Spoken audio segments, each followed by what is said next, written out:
نحمده ونستعينه ونستغفره ونستهديه ونتوب إليه ونعوذ بالله من شرور أنفسنا ومن سيئات أعمالنا من يهده الله فلا مضل له ومن يضلل فلا هادي له أشهد أن لا إله إلا الله وحده لا شريك له وأشهد أن محمدا عبده ورسوله صلى الله عليه وعلى آله وأصحابه ومن تبعهم بإحسان إلى يوم الدين وسلم تسليما كثيرا.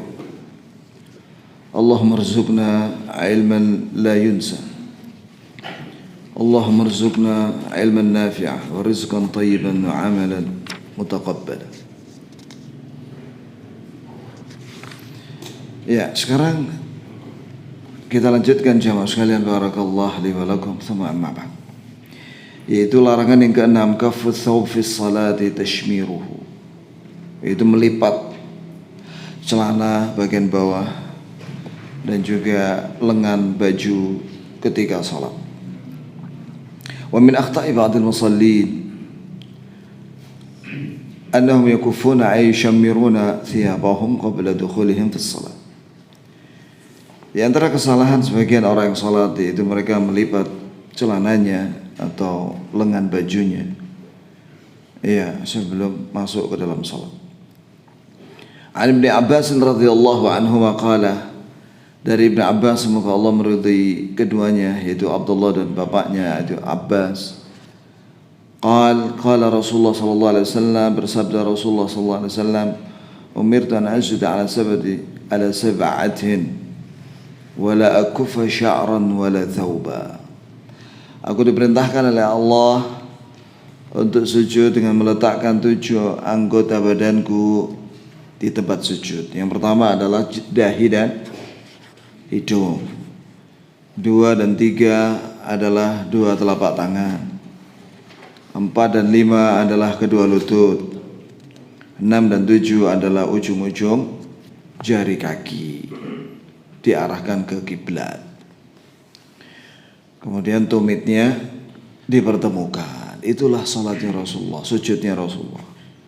Wala akufa sya'ran wala thawba. Dan aku tidak boleh, aku dilarang untuk mengikat rambut, bagi laki-laki. Wala thawba, dan aku dilarang untuk melipat kain, celana maupun lengan baju. Begini loh maksudnya, ikhwan. Salat begini itu nggak boleh. Jelas?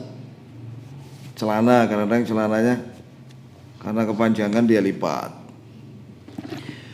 Kemudian terjemah Ibnu Khuzaimah rahimahullah ta'ala ala hadzal hadits bi bab az-zajr an kaffi thiyab as-salat.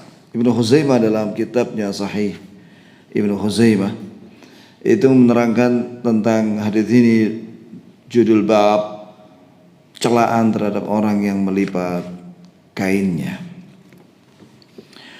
Imam Nawawi qala an-Nawawi rahimahullahu taala, berkata Imam Nawawi rahimahullahu taala, ittafaqa al-ulama 'ala an-nahy 'an as-salati wa thawb mushammir aw kammuhu aw nahwu. Sepakat para ulama larangan salat sedangkan kainnya itu terlipat. Begitu pula itunya lengan bajunya.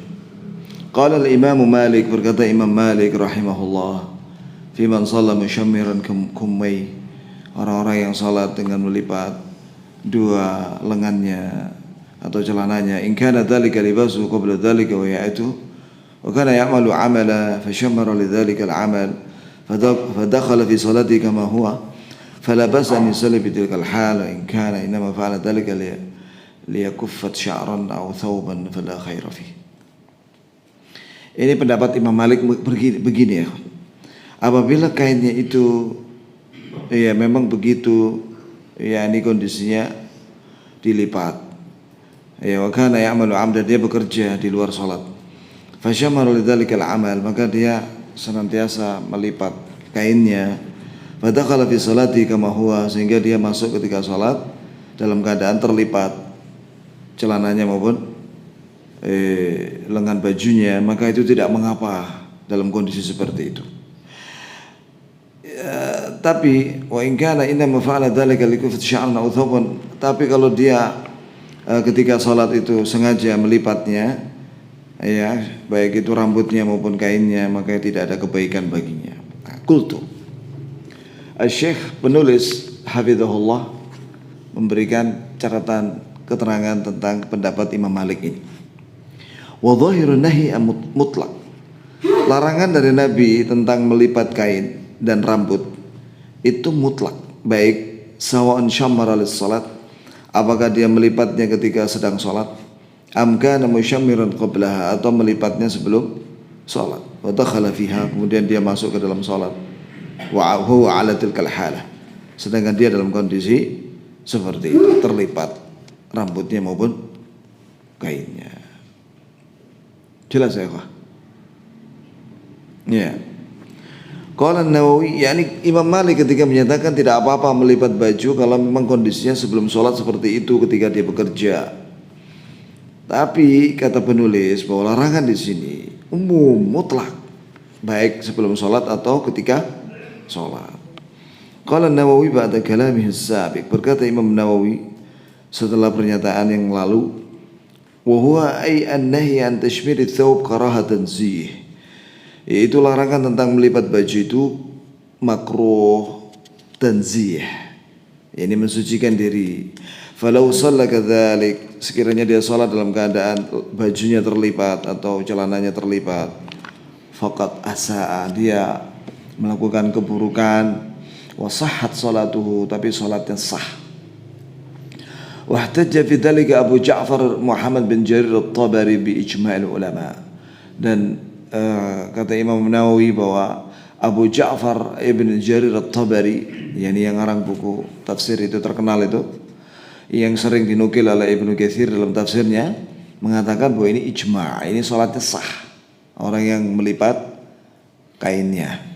Wa haka Ibnu Mundhir al-i'ada fihi 'anil Hasan al-Basri. Ibnu Mundhir seorang ulama ahli hadits dan fikih menyatakan bahwa Hasan al-Basri menukil dari Hasan al-Basri, seorang tabi'i rahimahullah, menyatakan orang yang melipat salatnya, melipat kain dalam salatnya harus mengulang salatnya. Thumma qala rahimahullah ta'ala, setelah itu Imam Nawawi berkata, thumma madhhabul jumhur, ini masih pernyataan dari Imam Nawawi. Thumma qala rahimahullah ta'ala, setelah itu berkata Imam Nawawi rahimahullah, thumma madhhabul jumhur, kemudian madhabnya mayoritas para ulama, anna nahi mutlak, bahwa larangan melipat baju dan rambut bagi laki-laki ketika sholat, mengikat, ya, itu larangannya mutlak, baik di luar sholat maupun ketika sholat. Liman salaka dzalik, begitu pula bagi yang sholat, sawa'an ta'ammadahu lis-salat, atau yakni sama saja bagi orang yang sengaja untuk sholat, amkana qablaha kadzalik, atau sebelum sholat dia sudah melipat, itu terlarang. La laha, tidak boleh baginya, bal li ma'nan akhar. Iya. Wa qala Ad-Daudi yakhtassu an-nahy biman fa'ala dzalika lis-salat. Berkata Imam Ad-Daudi rahimahullah, larangan melipat baju dan rambut di sini khusus untuk salat. Wal mukhtar, kata Imam Nawawi, dan yang terpilih dari pendapat as-sahih, yang paling sahih, huwa al-awwal, yaitu mutlak, baik di luar salat maupun ketika salat. Wa huwa zahirul manqul 'anis sahabati wa ghairuhum, dan ini adalah dinukil dari para sahabat dan selain mereka. Coba perhatikan ya, ikhwah. Penulis kitab ini menukil pernyataan dari para ulama fuqaha, ahli fikih. Dan di sini ada perbedaan pendapat. Beginilah para ulama kita dalam masalah fikih itu selalu ada perbedaan pendapat. Jadi kita ini harus lapang hati, lapang dada. Kalau untuk masalah fikih itu tidak sama dengan masalah akidah. Kalau masalah akidah, qul huwallahu ahad. Enggak ada khilaf ya, akhi. Katakanlah wahai Nabi bahwa dia Allah itu satu. Enggak ada khilaf, enggak ada dua pendapat. Yang satu mengatakan Allah itu satu, yang satu mengatakan dua. Enggak boleh ya, akhi. Tapi kalau dalam masalah fikih, ya begini. Jadi harus lapang hati. Antum kewajibannya adalah memilih pendapat yang aqrabu ila shawab, yang paling dekat kepada kebenaran. Begitu ya. Jadi kesimpulannya apa? Jadi ketika sholat jangan melipat celana, bagian bawahnya itu loh jangan dilipat, dan juga lengan baju jangan dilipat, dan juga rambut laki-laki jangan diikat. Itu ya. Zaman sekarang ini ada anak-anak muda mengikat rambutnya di sini ya kawan. Iya. Ternyata itu adalah kebiasaannya kaum gay. Hati-hati sudah. Apa diikat barang kayak gini? Kemayu, ya. Melambai. Lanang kok kemayu gitu loh. Makanya ada sebuah riwayat bahwa laki-laki itu jangan sering-sering bercermin. Kalau ada laki-laki senengannya bercermin, bahaya itu. Suruh push up aja dia banyak-banyak. Kemudian yang ketujuh, salatu maksyufil atiqain. Salat orang yang kelihatan kedua bahunya. Jadi menampakkan dua bahunya. Ya ini dia cuma pakai kayak handuk gitu ya. Dililitkan di handuk yang panjang itu dililitkan di dadanya begini. Bahunya kelihatan. Itu terlarang ya, Pak. Dalilnya an Abi Hurairah radhiyallahu anhu qala, berkata Abu Hurairah semoga Allah meridainya, qala Rasulullah sallallahu alaihi wasallam, bahwa Rasulullah sallallahu alaihi wasallam bersabda, la yusalliyanna ahadukum bits-thawbil wahid laisa ala atiqi minhu syai'. Artinya janganlah sekali-kali seorang di antara kalian sholat hanya menggunakan satu kain, handuk, kayak handuk itulah, atau kemul, selimut. Terus laisa ala atiqihi min syai', tapi bahunya ini, pundaknya ini enggak ditutupi, nampak. Hadis ini sahih muttafaqun alaih, riwayat Bukhari dan Muslim. Wa fi riwayat Muslim ala atiqaihi, dalam satu riwayat Muslim, kalau tadi kan atiq itu satu bahu. Kalau riwayat Muslim atiqaihi, dua bahu. Itu ya.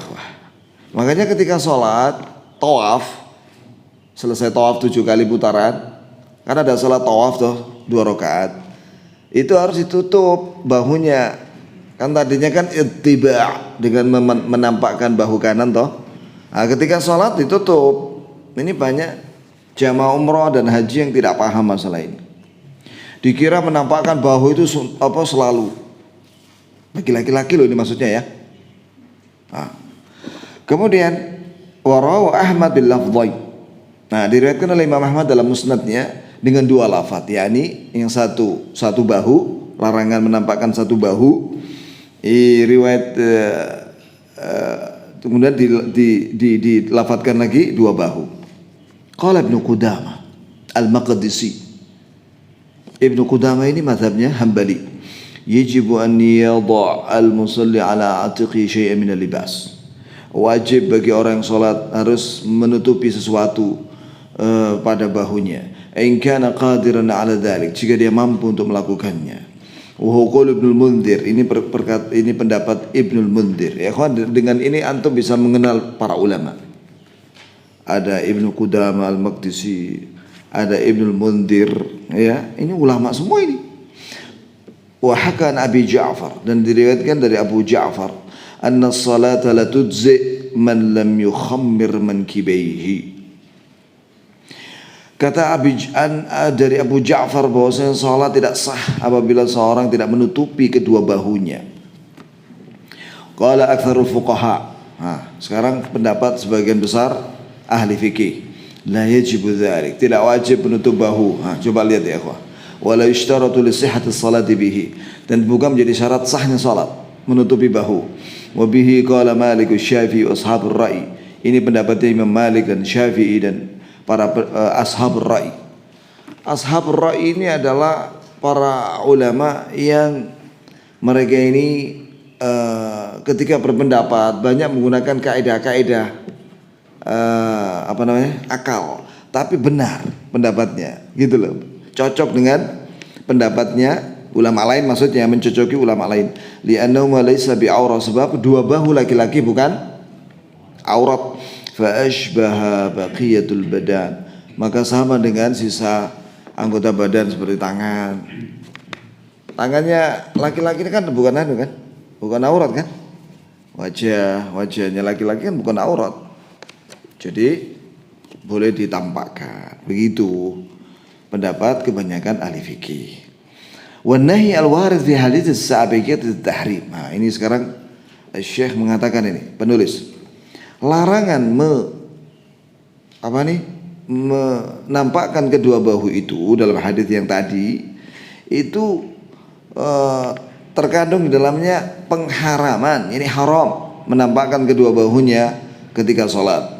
Yuqaddam al-qiyas, dan ini lebih didahulukan daripada pikiran orang, qiyas. Nah, jelas ya, Pak? Nah, di sini maksudnya apa ini penulis? Ya, bahwa Syekh masyhur Hasan Salman, ya, penulis kitab ini muridnya Syekh Al-Albani. Yang Syekh Al-Albani dalam banyak tulisannya dan ceramahnya, beliau menerangkan kepada murid-muridnya agar melakukan tasfiyah. Tasfiyah itu meluruskan dan membersihkan pendapat-pendapat yang bertentangan dengan dalil. Pendapat-pendapat fuqaha yang sharih terang-terangan menentang dalil harus diluruskan. Nah, itu termasuk ini. Coba lihat. Setelah menukil perkataan ini di atas, maka beliau membantahnya. Larangan hadis di atas menunjukkan haram. Ini haram menampakkan kedua bahu ketika sholat, dan itu lebih didahulukan daripada qiyas. Qiyas maksudnya apa? Ini para ulama yang bolehkan menampakkan bahu, mengkiaskan bahwasanya bahu itu bukan aurat, sebagaimana wajah laki-laki bukan aurat, tidak perlu ditutup. Begitu pula tangan ini tidak perlu ditutup, ya, karena bukan aurat.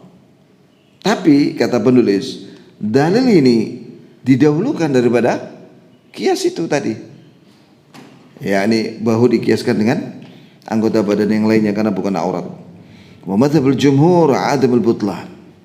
Memang mazhab jumhur, mayoritas para ulama tidak batal salatnya. Walakinnahum qalu, akan tapi mereka berkata, hadzal nahi litanzih la litahrim. Larangan ini adalah hanya tanzih saja, untuk kesucian.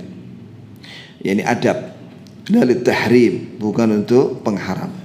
Falau shalla fi thawbin wahid, sekiranya ada orang tidak punya baju kecuali satu kain saja, satir li auratihi, menutupi seluruh auratnya, laisa ala atiqi min syai', sedangkan di kedua bahunya tidak ada kain yang menutupinya, sahhat salatuhu, sah salatnya, ma'al karaha, tapi ini makruh. Sawan qadira ala wad'i syai'in yaj'aluhu ala atiqi am la, sama saja apakah dia bisa meletakkan pada bahunya sesuatu dari kain atau tidak, tetap sah tapi makruh. Wa akhta al-Kirmani fadda'ana al-ijma' mun'aqid ala jawazi tarkih, dan keliru Kirmani yang mengatakan bahwasanya ijma' ulama sah bahwasanya boleh meninggalkan, yakni menampakkan kedua bahunya. Tapi ditulis dengan satu kata oleh penulis, keliru Kirmani, al-Kirmani. Wa kalamu manqut, dan ucapan al-Kirmani ini batal bi madzhabi Ahmad wa Ibnul Mundhir, dengan pendapat dari Imam Ahmad dan Ibnul Mundhir, kama bayyana, sebagaimana kami sudah jelaskan, wa ba'd salaf, dan sebagian salaf, wa ta'ifatun qalilah, dan sebagian ulama yang sedikit, wa ba'du ahli ilm, dan sebagian ahli ilmu. Coba perhatikan ya kawan. Penulis ngarang buku ini bukan asal-asalan. Dia banyak lihat di catatan kakinya. Dia menukil sebagaimana kami terangkan bahwa sebagian salaf di sini diambil dari Syarah Nawawi terhadap Sahih Muslim. Kemudian Taifah Qalilah diambil dari mana kalimat ini? Majmu' Syarah Muhadzab Imam Nawawi. Kemudian wa ba'du ahli ilm diambil dari mana kalimat itu? Dari Jami' At-Tirmidzi. Jadi rujukannya banyak Syekh ini. Qala Ibnu Hajar muta'aqqiban Al-Kirmani. Berkata Ibnu Hajar Al-Asqalani, yakni dalam Fathul Bari, ketika mengkritik pendapat dari Imam Al-Kirmani yang mengatakan ijma' ulama bahwa boleh menampakkan bahu bagi laki-laki ketika sholat. Kada qal, itu pendapat dia. Wa ghafala amma dzakarahu ba'd qalil 'an an-Nawawi, dan dia lalai dari apa yang disebutkan setelah itu dari Imam Nawawi min hikayati ma naqalnahu an Ahmad, dari riwayat yang kami nukil dari Imam Ahmad. Wa qad naqala Ibnu Mundhir an Muhammad bin Ali adam al-jawaz, dinukil oleh Ibnu Mundhir dari Muhammad bin Ali, ini cucunya Ali bin Abi Thalib, ia tidak boleh menampakkan kedua bahu ketika salat. Wa kalam At-Tirmidzi yadullu ala thubut al-khilaf aidan, dan pernyataan dari Imam At-Tirmidzi ini dalam Jami' Tirmidzi menunjukkan bahwa adanya perbedaan pendapat dalam masalah ini. Bukan ijma' tentang bolehnya menampakkan kedua bahu. Wa aqada At-Tahawi lahu baban fi syarh al-ma'ani, dan Imam At-Tahawi dalam kitabnya Syarh Ma'ani al-Athar memberikan judul bab wa naqala al-man' an, menukil pernyataan larangan menampakkan kedua bahu dari Ibnu Umar, thumma an Tawus wan Nakhai, kemudian menukil dari perkataan Tawus dan An-Nakhai, Ibrahim An-Nakhai.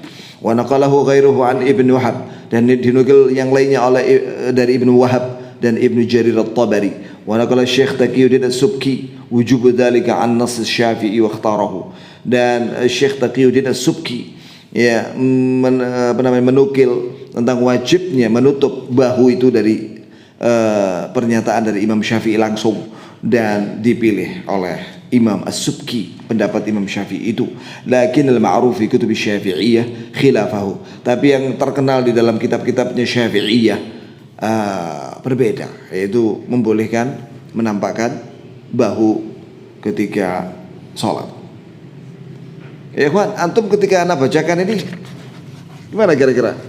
Dilanjut terus pernyataan dari para ulama ini atau langsung kesimpulan? Kesimpulannya ya. Nah, kesimpulannya di akhir, coba lihat tuh. Wa min hadza ta'lam khata' ba'd al-musallin. Dari sini kau bisa mengetahui kesalahan orang-orang, sebagian orang yang salat indama yusalluna khususan fi fasl as-sayf, ketika mereka salat khususnya ketika musim panas, bil fanilah, yaitu dengan menggunakan kaos oblong dzatul hablil yasir, yang hanya pakai kaos ininya pakai tali, ya kan? Pakai tali yang tipis, alladzi yakunu al katif, yang diletakkan di pundaknya. Fa salatum ala hadhil hala batilah, salat yang seperti ini batal indal Hanabila menurut mazhab Hambali, wa ba'd salaf dan sebagian ulama salaf, makruha indal jumhur, makruh menurut mayoritas para ulama. Hadza idza lam yaqa haula'i wa hum ala hadhihi al-hala fi khata' as-salati fi thiyab al-haziqah allati tasifu al-awra. Dan yang demikian itu jelas, orang pakai kaos oblong ketika salat jelas itu dengan larangan memakai kain yang menampakkan aurat. Ya, mensifati aurat, atau pakai kain yang ketat yang menampakkan aurat, atau mensifatkan aurat, atau as-salat fi thiyabir raqiqah asy-syaffafa, atau larangan salat menggunakan kain yang tipis yang sudah dibahas sebelumnya. Ya ikhwan, sebagaimana yang pernah kita bahas tentang bahwa orang kalau salat itu kan menghadap Allah Azza wa Jalla. Ya, ada seorang, riwayat Umar ini sudah pernah kita bahas itu. Ada seorang sholat pakai satu kain saja. Tanya, apakah kamu nggak punya dua kain? Apakah kamu kalau ke pasar cuma pakai satu kain? Dikemulkan begitu? Enggak.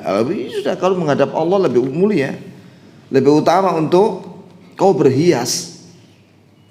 Khudhu zinatakum inda kulli masjid. adalah kalian memakai baju kalian ya setiap kalian sholat di masjid. Coba kalau orang bertemu, coba kalau dia mau bertemu dengan siapa? Calon mertua misalnya, apakah pakai kaos oblong? Ya akhi, wahai jomblo, mana jomblo? Antum kalau mau ketemu calon mertua, apakah pakai kaos oblong? Pakai gamis katanya. Masya Allah ya. Ada lagi yang pakai apa? Pakai jas katanya. Masya Allah. Cek itu ganteng kan ya. Kayak kaos oblong. Nah, ini kata calon mertuanya, kamu gak punya baju kah? Akhirnya ditolak akhirnya. Gara-gara pakai kaos oblong. Yang kedelapan, as-salatu fi thawbil ladzi alaihi surah. Larangan sholat dengan memakai kain yang ada gambar-gambarnya. Ana Aisyah radhiyallahu anha qala, dari Aisyah semoga Allah meridhoinya berkata, qama Rasulullah sallallahu alaihi wasallam yusalli fi khamisah. Kata Aisyah semoga Allah meridhoinya bahwa Rasulullah pernah salat memakai khamisah. Khamisah itu adalah gamis yang ada dzatu a'lam. Ada a'lam, ada warna-warninya gitu loh. Garis-garisnya indah. Falamma qada salatahu, ketika selesai salat, qala, maka Nabi berkata kepada Aisyah radhiyallahu anha, idhabu bihadhil khamisah ila Abi Jaham bin Hudzaifah. Bawa ini kain khamisah ini yang ada warna-warni ini di baju ini kepada Abu Jaham bin Hudzaifah. Wa'duni bi ambijaniyah, dan suruh dia menggantinya dengan kain yang tidak ada warna-warninya. Fa innaha alhadni anifan fi salati, karena itu mengganggu aku dalam salatku.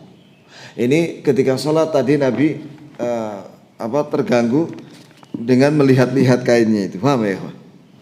Karena ada warna-warni jadi Nabi lihat-lihat gitu loh. Nah, itu terganggu. Maka suruh ganti, tuker. Gitu ya, makanya kita kalau sholat di depan kita itu kalau bisa jangan hal-hal yang bisa memalingkan hati kita. Ada anak muda sholat sambil lihat game online. Loh, saya lihat sendiri, astagfirullah. Ada itu anak SMP apa SMA itu. Loh, apa yang dia lihat? Dia lihat game online, apa sinetron atau apa itu di HP-nya itu. Ya, jelas itu tak khusyuk sholatnya itu, kan ngelamun itu sudah. Atau sholat di depannya ada jam yang ada bandolnya itu.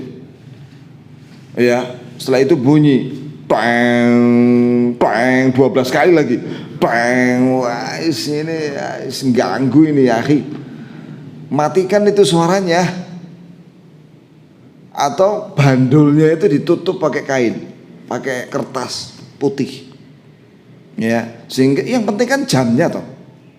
Iya kan? Dan kalau bisa jangan letakkan di depan imam lah. Letakkan sana belakang pojok sana, ya. Memangnya imam mau lihat jam ketika sholat? Buat apa jam diletakkan di depan orang sholat? Memangnya imamnya mau lihat jam begini? Kan enggak kan? Itu ya kan. Jadi jangan bikin imam itu terganggu dalam sholat. Gitu ya kan. Apalagi di depannya imam itu Masya Allah dihias itu temboknya itu dengan hiasan yang pernak-pernik warna-warni kelap-kelip. Apalagi ada lampu-lampu lampion itu. Kasih sholat dulu ngitung berapa jumlah lampionnya, ya. Gitu ya kan. Jadi jangan mengganggu orang yang sedang sholat. Nabi aja terganggu, apalagi kita. Ya kan. Iman kita ini kan dhaif. Sedangkan imamnya Nabi kan kuat. Orang yang imannya kuatnya terganggu, apalagi yang lemah kita orang ini. Wal ambijaniyah allati talabaha Rasulullah sallallahu alaihi wasallam hiya kisa'un ghalid. Kain ambijaniyah yang diminta oleh Nabi itu adalah kain yang tebal. La alama fi, tidak ada warna-warninya. Bi khilafil khamisah allati raddaha fa hiya dzatu alam. Berbeda dengan khamisah tadi, itu memiliki warna-warni, ya. Wala'alla kalimah a'lam ablagh min as-suwar. Barangkali kalimat a'lam, warna-warni gitu ya, lebih pas daripada gambar. Ya sekarang ini ada orang pakai kain ya kawan, pakai baju kaos gitu ya. Belakangnya ada tulisannya dogado, dagado. Terus ada pesan di belakangnya. Jangan lihat-lihat. Loh ya apa coba? Pesannya kok malah kayak gitu. Kita orang disuruh baca enggak dong? Astagfirullahaladzim. Jangan mengganggu orang sholat di belakang ya kawan. Dengan tulisan-tulisan itu mengganggu orang sholat. Qala At-Tibi wa fi hadits al-Ambijaniyah, dalam hadits Ambijaniyah kata Imam At-Tibi, idzan bi anna lis-suwar wal asya' adh-dhahira ta'thiran fil qulub at-tahirah. Menunjukkan terkandung faedah bahwasanya gambar-gambar dan warna-warni yang nampak itu bisa mengganggu orang-orang yang hatinya suci. Masya Allah. Wa nufuzuz zakiyah, sama artinya fadlan amman dun, apalagi yang di bawahnya. Wa an Anas radhiyallahu anhu qala, dan dari Anas semoga Allah meridhoinya berkata, kana kiram li Aisyah satarat bihi janiba baitiha. Ada kelambu milik Aisyah radhiyallahu anha menutupi sebagian dari dalam rumahnya Aisyah, dan itu ada gambarnya. Wa qala laha Nabi sallallahu alaihi wasallam, ya, maka Nabi sallallahu alaihi wasallam bersabda kepada Aisyah radhiyallahu anha, amiti anni, jauhkan ini dariku, fa innahu la tazalu tasawiruhu ta'ridu li fi salati, gambar-gambarnya tadi mengganggu aku dalam salat. Iya. Gambar apa maksudnya di situ? Iya, ini gambar yang bukan makhluk bernyawa, bukan manusia dan hewan. Itu aja mengganggu. Lah kalau itu makhluk yang bernyawa, manusia dan hewan, itu ada gambar-gambar, itu malah lebih berat itu larangannya. Kata Rasulullah sallallahu alaihi wasallam, innal malaikata la tadkhulu baitan fi suwar wal kalb wal jaras. Sesungguhnya malaikat rahmat tidak akan masuk rumah yang ada gambar-gambar manusia dan hewan dan lonceng. Ini lonceng gereja. Antum kalau punya bel rumah, sebaiknya jangan yang bunyi kayak gereja ya. Bagaimana bel gereja itu? Peng, peng. Itu kan ada yang terang-terangan bentuknya. Peng gitu kan. Nah itu jangan pakai itu. Karena malaikat rahmat tidak mau masuk. Yang masuk siapa? Setan. Ya. Muskilah kalau udah setan banyak di rumah, jadi gengnya setan kumpul di rumah. Muskilah ya. Tapi kalau malaikat yang masuk, Masya Allah, didoakan kita, malaikat rahmat. Ada satu buku, Al-Buyutul Lati La Tadkhuluhal Malaikah, rumah-rumah yang tidak dimasuki oleh malaikat. Ya, antaranya rumah yang banyak maksiat. Hati-hati masalah TV nih ya. TV, sekarang kan ada TV gratis Islami, alhamdulillah. Ya, jangan disetel TV yang yang maksiat, karena itu mengundang setan. Kadang-kadang ibu-ibu meremehkan masalah ini, jangan. Kemudian HP itu ya banyak maksiat juga. Ya, maka hati-hati, jangan mengundang setan jin ke rumah via HP. Kemudian radio, apalagi radio itu. Saya kalau nyetel radio itu, yang cari Quran itu kadang-kadang ada, kadang-kadang nggak ada ya. Cuma satu tok nyetel Quran, channel radio itu. Yang lainnya nggak ada sudah. Ya kita ingin dalam kendaraan itu ditemani malaikat rahmat, bukan setan jin. Ya. Kemudian termasuk yang tidak dimasuki malaikat rahmat adalah rumah yang ada anjingnya, anjing, yang ada bel gereja, kemudian gambar-gambar dan foto manusia dan hewan. Ya, kemudian musik-musikan, kemudian apa lagi? Banyak itu. Ada berapa itu? Ada 15 atau berapa itu? Ciri-ciri rumah yang tidak dimasuki oleh malaikat rahmat. Itu akan berpengaruh kepada anak-anak ya. Setan-setan jin itu kalau ada di rumah berpengaruh pada anak-anak. Ya, dan juga suami istri. Wah, akhirnya pertentangan yang di rumah. Tapi kalau di rumah itu ada malaikat rahmat. Nah, bagaimana cara kita mengundang malaikat rahmat? Yaitu lewat baca Quran. Baca Quran di rumah. Atau rumah itu dibikin pengajian dengan istrinya dan anak-anaknya. Lah kalau nggak bisa ngisi, ya udah setelkan itu TV Roja, mendengarkan bareng-bareng, dan TV-TV Islami yang lainnya.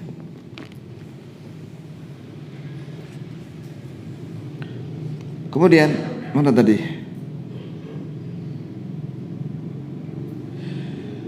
Kemudian jauhkan ini dariku. Innahu la tazalu tusawiru ta'ridu li fi salati. Karena gambar-gambarnya tadi mengganggu salatku tadi. Ini Nabi sampai terganggu melihat gambar-gambar itu di depannya. Kelambunya itu yang ada gambarnya itu. Istashkala hadzal bahth hadza bi hadits Aisyah allati fi anna Rasulullah sallallahu alaihi wasallam lam yadkhul al-bait alladhi fi sitr al-musawwar. Kata penulis, hadis Aisyah tadi itu yang ada gambar-gambar tadi itu muskil, ada sesuatu yang sulit dipaham, seolah-olah bertentangan dengan hadis Nabi yang tidak mau masuk rumahnya yang ada gambar-gambar.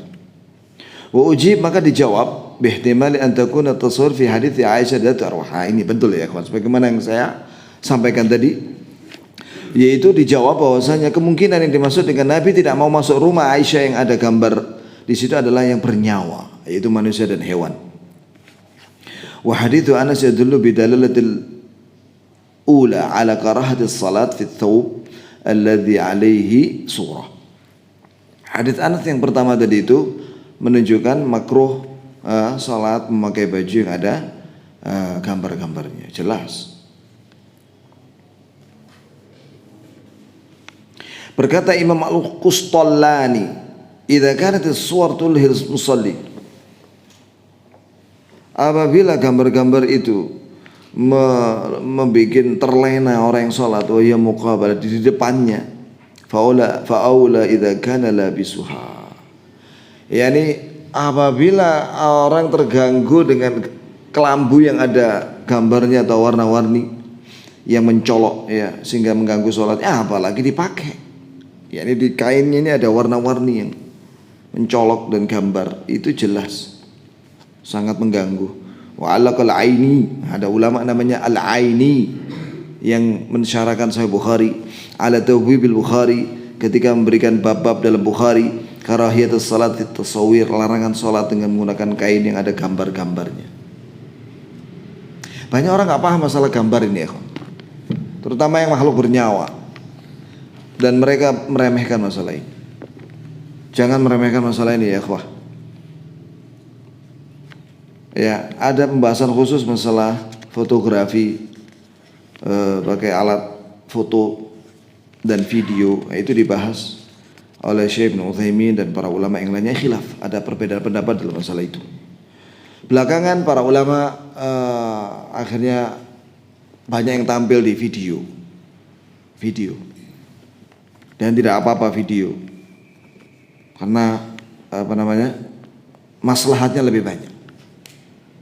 Tapi mereka tidak mau difoto. Itu ya, mereka tidak mau difoto. Allahumma illa kecuali foto untuk KTP, ijazah, paspor, mau tak mau itu darurat. Ai hadza bab fi bayani karahiyatus salatil bait alladhi fi thiyab. Ini di sini maksudnya adalah larangan makruh salat orang yang di rumahnya itu banyak dia memakai baju yang ada gambar-gambarnya. Allati fi tasawir, yang bajunya banyak gambar-gambarnya. Fa idza karahat fi mithli hadza, jika ini makruh, fa karahatuha wa huwa labisuha. Ayo, kalau di kelambu-kelambu itu aja bikin tergoda, apalagi dia pakai. Begitu ya.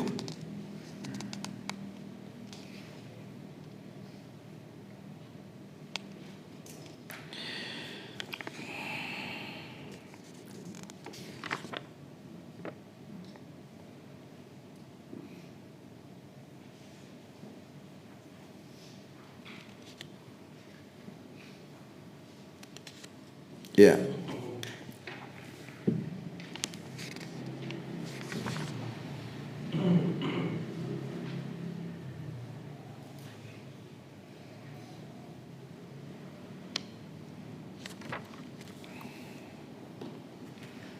Jelas ya, ikhwani?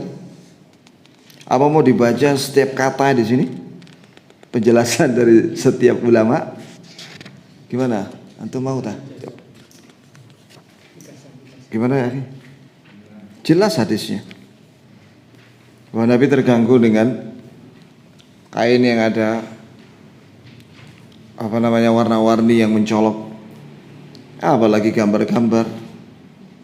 Iya, walaupun itu gambar bukan manusia dan hewan, seperti gambar pemandangan, gambar gunung, atau gambar pohon-pohon yang indah, itu mengganggu ya. Yang polos-polos saja kalau sholat. Bagaimana dengan batik? Nah itu, antum terganggu nggak ya? Ayo, sebaiknya kalau sholat jangan pakai batik, makruh. Karena apa? Ya itu tadi, karena warna-warni itu. Apalagi ada gambarnya Petruk di situ, atau Semar, batik Semar, ya kan? Ana lambange Semar bareng nek ngono, guys.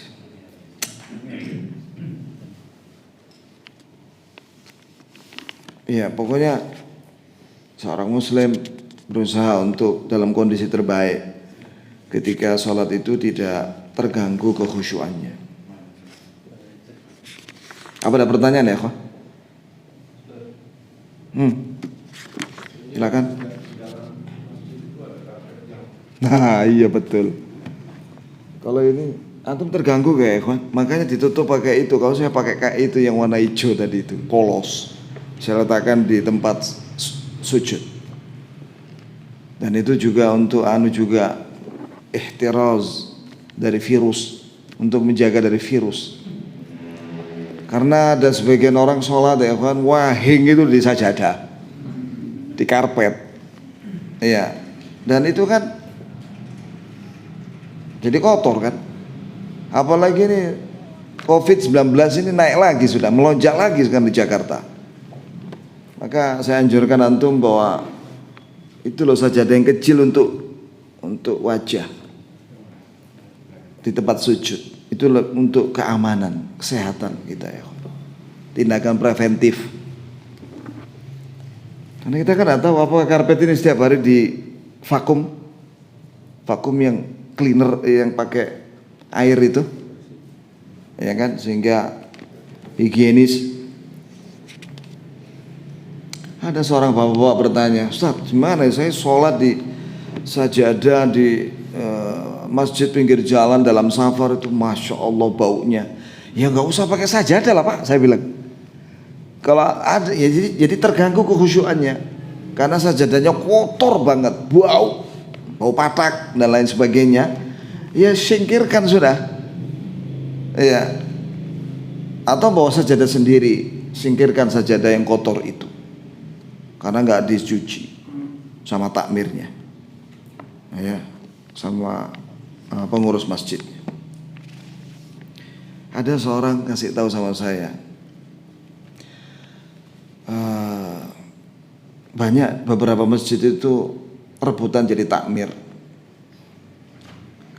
Sebenarnya ya kawan, ya saya senang menggunakan istilah khadim, pelayan masjid. Ini penting saya sampaikan. Raja Saudi aja gelarnya apa? Khadimul Haramain, pelayan dua tanah suci. Jadi takmir itu adalah melayani jamaah, memfasilitasi jamaah untuk beribadah dengan nyaman, memfasilitasi dan menyediakan kajian ilmu yang berkualitas. Kemarin ada peristiwa di Masjid Nabawi, imamnya nggak ada, imam tetapnya itu lagi uzur, ya.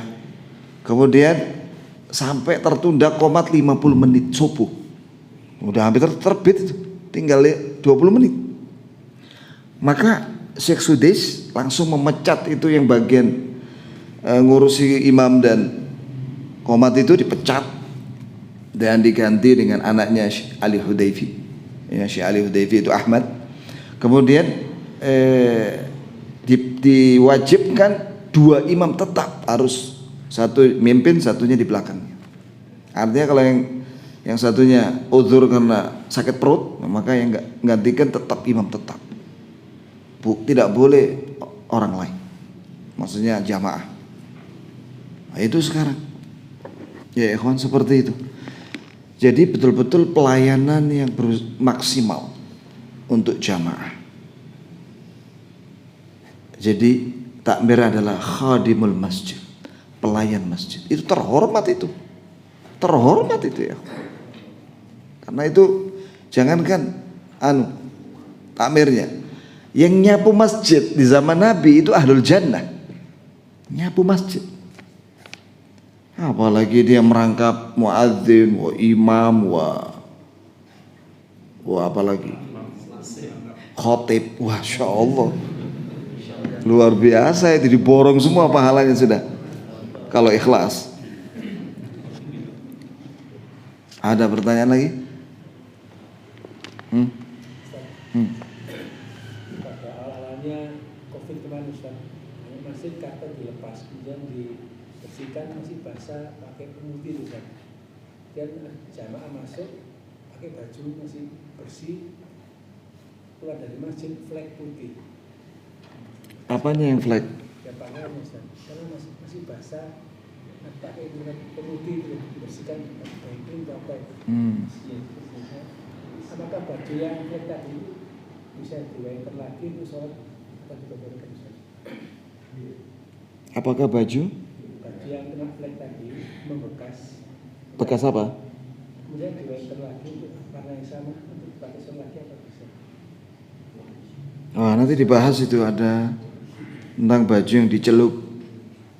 Kalau selain mu'asfar, za'faron boleh. Boleh. Tapi kalau menggunakan mu'asfar, za'faron tidak boleh. Bahan celupan-celupan sekarang ini dari apa? Apakah dari mu'asfar, sejenis tanaman khusus yang za'faron warnanya merah apa enggak? Kayaknya nggak apa-apa deh, karena bukan za'faron. Yang dilarang itu yang khusus mu'asfar, za'faron warna merah. Adapun celupan yang lainnya nggak apa-apa. Ada lagi? Bagaimana tentang gambar yang ada pada pampers bayi yang selalu ketemu?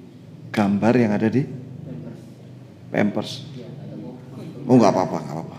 Karena ada riwayat di sini gambar yang di kain di kelambu tadi itu akhirnya diambil oleh Aisyah radhiyallahu anha dan dijadikan bantal, 2 bantal untuk menutupi bantal.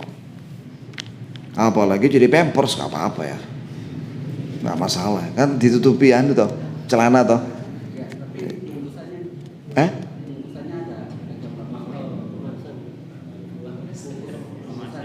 Bungkusnya ya letakkan di bawah kasur, nggak apa-apa ya. Jangan letakkan di depan orang sholat. Letakkan di bawah kasur atau dalam lemari.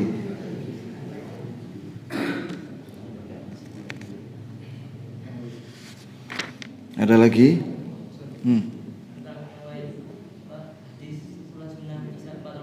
Hah? Iya.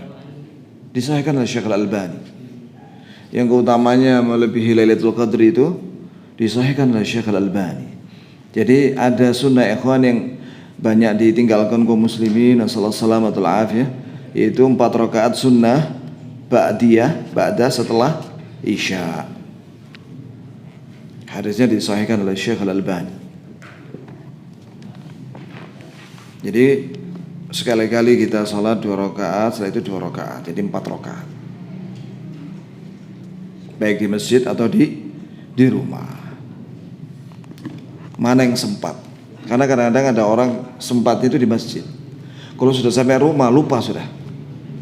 Begitu sampai rumah anaknya datang sudah ribut, ya kan? Akhirnya nggak sholat ya, sunnah. Tapi kalau di masjid dia sholat, ya sudah sholat di masjid. Apa yang Allah mudahkan bagimu, lakukanlah.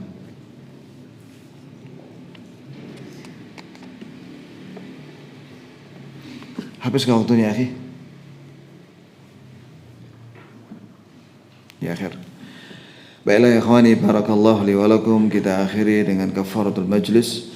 Subhanakallahumma bihamdika asyhadu an la ilaha illa anta astaghfiruka wa atubu ilaik. Wassalamualaikum warahmatullahi wabarakatuh.